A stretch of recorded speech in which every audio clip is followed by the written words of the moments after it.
Hi అందరికీ. ఈరోజు ఈ స్మార్ట్ సఖి మీకు స్మార్ట్గా ముద్ద ఎలా చేయాలో నేర్పించబోతుంది. బియ్యంని కడిగి పెట్టేసుకున్నాను. దాంట్లో గ్యాస్ ఆదా చేయాలని ఇలా ఎగ్ కూడా వేసేసుకుంటాను మా పాపకి ఇవ్వడానికి.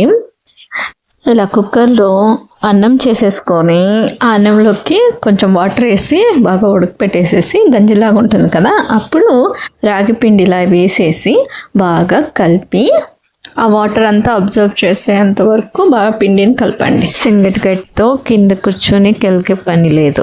ఈజీగా ఇలా ఉంట లేకుండా బాగా కలిపేసినాక కాసేపు మూత పెట్టేసేయండి. బాగా ఆవిరికి బాగా ఉడికిపోతుంది. ఇలా చేయడం వల్ల గ్యాస్ ఎంత ఆదా అవుతుందో తెలుసా మీకు? మామూలుగా అన్నము ఎసరికి పెట్టి తర్వాత పిండేసి చేస్తాం కదా, అది అన్నం అయ్యేదానికి 30 minutes అవుతుంది.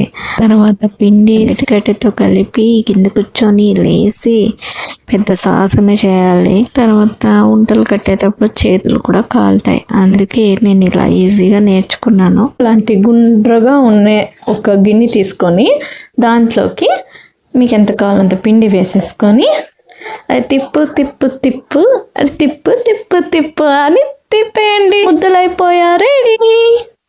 ఇలా స్మార్ట్గా టైం గ్యాస్ 2 సేవ్ చేసేయండి.